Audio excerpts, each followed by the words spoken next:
cultures, and traditional knowledge can play a major role in science and innovation, while new research on health, technology, and the environment can help drive sub-Saharan Africa's development.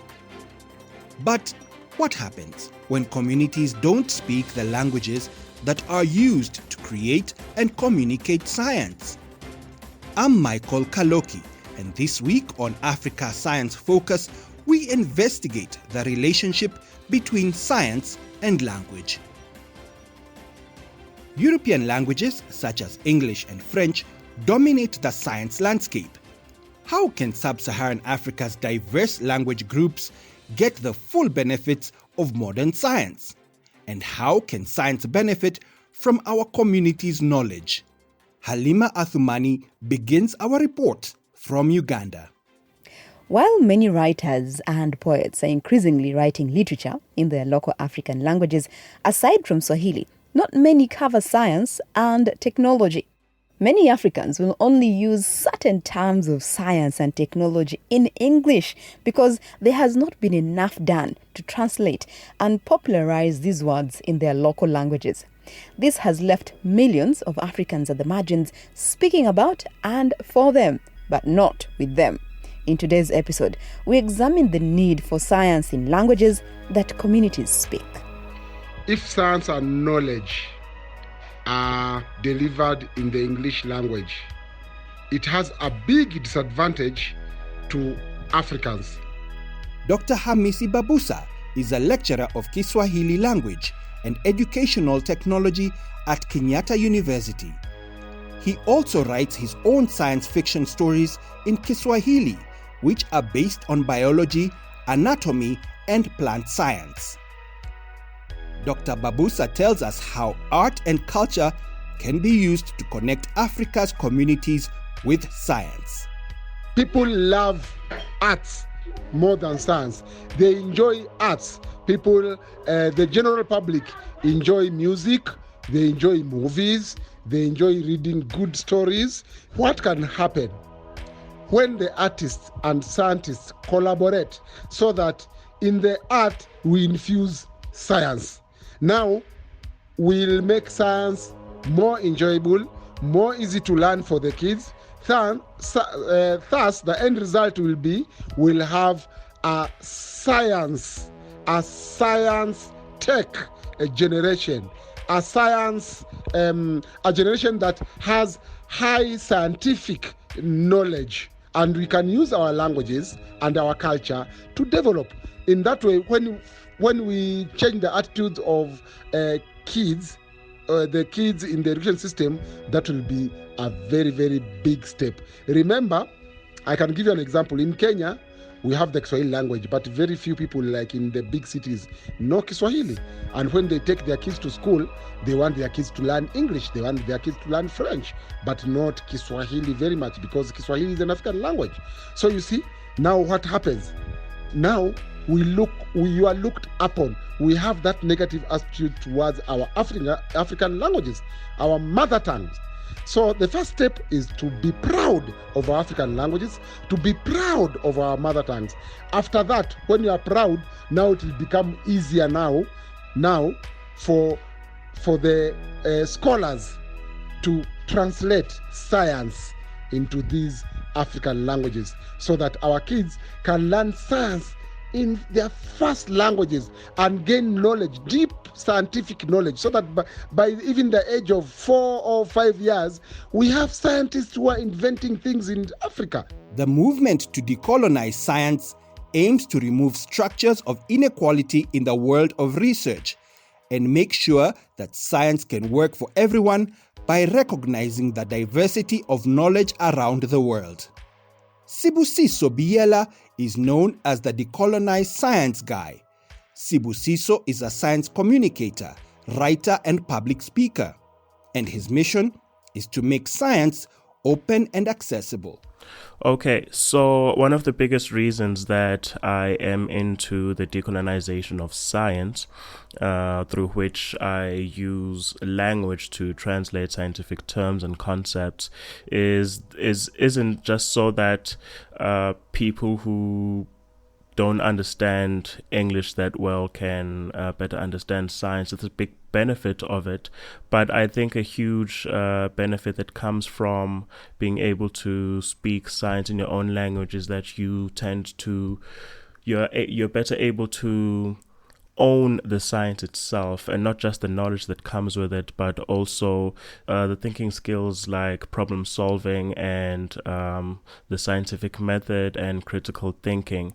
And I think it's important to have those skills and to understand them in your own language so that you're better able to spot misinformation.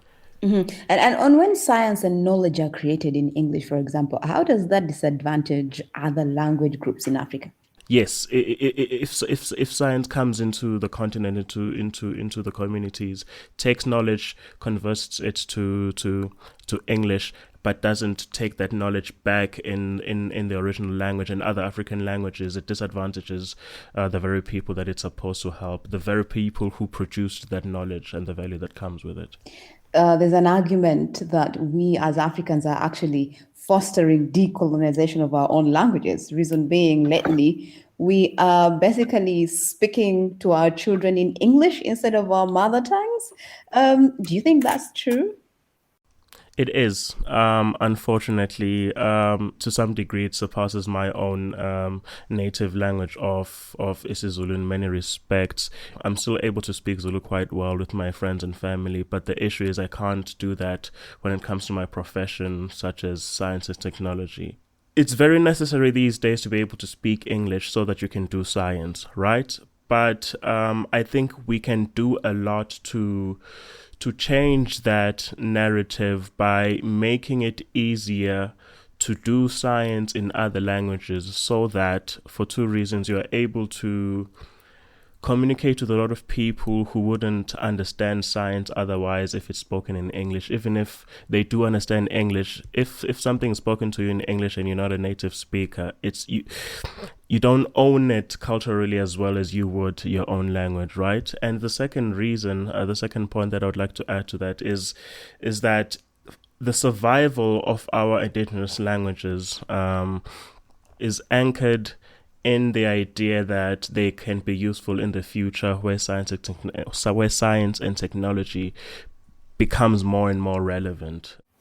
And what do you think needs to be done to facilitate research and science in other languages? So the apartheid government, which communicated mostly in Afrikaans, decided to make Afrikaans a language of science. They dedicated a lot of time and money and effort by making lexicons, having a lot of experts in the field, and they did this in the 70s. It took a very long time and a lot of money, but they were able to make Afrikaans a language of science, to the point that these days where you're able to write science, to conduct research in Afrikaans and in English. So it can still be done for other languages as well. But then I think the first step would be to make those conversions and then have a lot of education, which might take a lot of time. But then in the long run, you might have a lot of PhDs that are written in Zulu.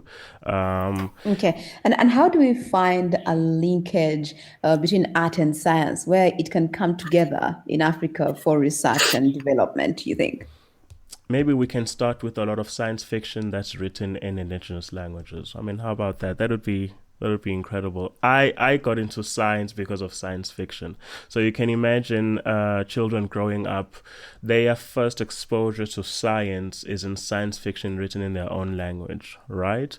And for a lot of kids, learning about reading a lot of science fiction, it feels like magic until you realize that a lot of it is based on scientific fact, right? But to some degree, a lot of science is art in itself. You look at the narratives that are told, and it's a lot of emotion is in science. It's although a lot of scientists wouldn't like to admit that, because the narrative is that it's objective. For the first time this year, a special award for science fiction written in Kiswahili will be announced as part of the Mabati Cornell Kiswahili Prize for African Literature. The award seeks to promote Kiswahili vocabulary for technology and digital rights, and empower Kiswahili-speaking communities to join in conversations about science. Greater diversity in the languages used for science can save lives, says Dr. Eve Nabulia from the School of Languages, Literature and Communication at Uganda's Makerere University. Now, when the pandemic hit, the government of Uganda, made a campaign to educate people and the general public about coronavirus, and this, it was like this new disease. It's very serious. Please do wash your hands and everything. But what caught my attention was that one of the local languages in Uganda, which is maybe spoken by the biggest number of people, is Luganda, and they thought of a word that means flu, serious flu. And so the word they thought about was senyiga omukambwe, to mean severe flu infection. But remember that in Africa and in Uganda in particular, people have been living with flu for generations. And so nobody even stops work because they have flu. It made it look very, less serious. And that created a problem for the campaign because the general public, the Uganda-speaking community would not understand how grave, how serious this infection is until the Prime Minister of Buganda Kingdom, Buganda has a kind of a kingdom, kind of centralized government. And so the Buganda Prime Minister coined another term to name this disease, which now gave it a weight that it deserves.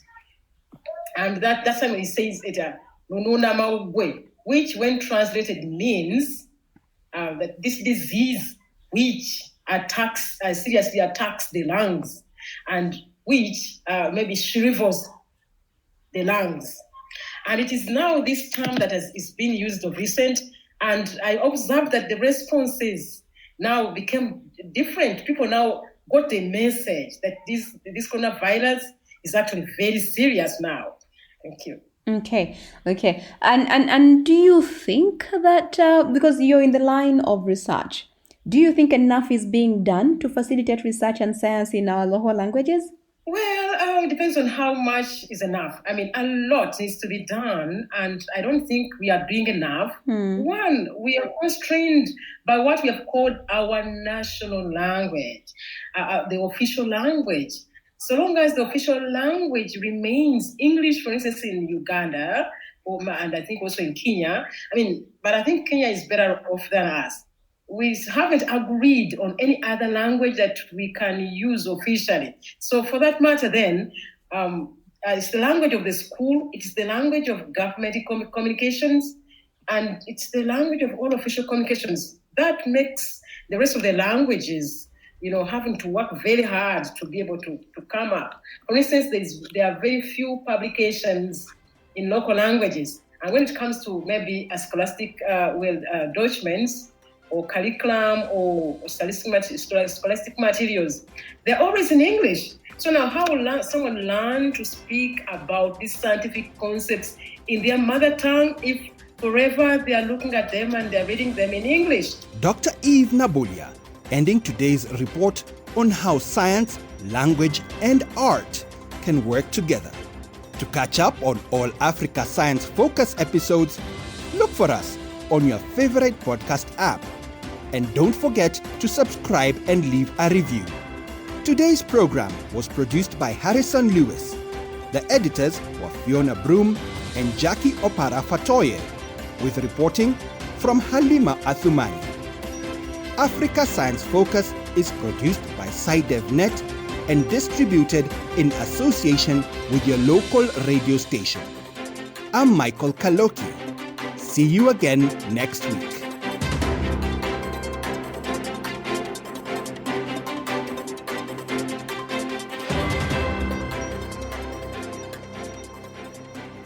This program was funded by the European Journalism Centre through the European Development Journalism Grant Programme with support from the Bill and Melinda Gates Foundation.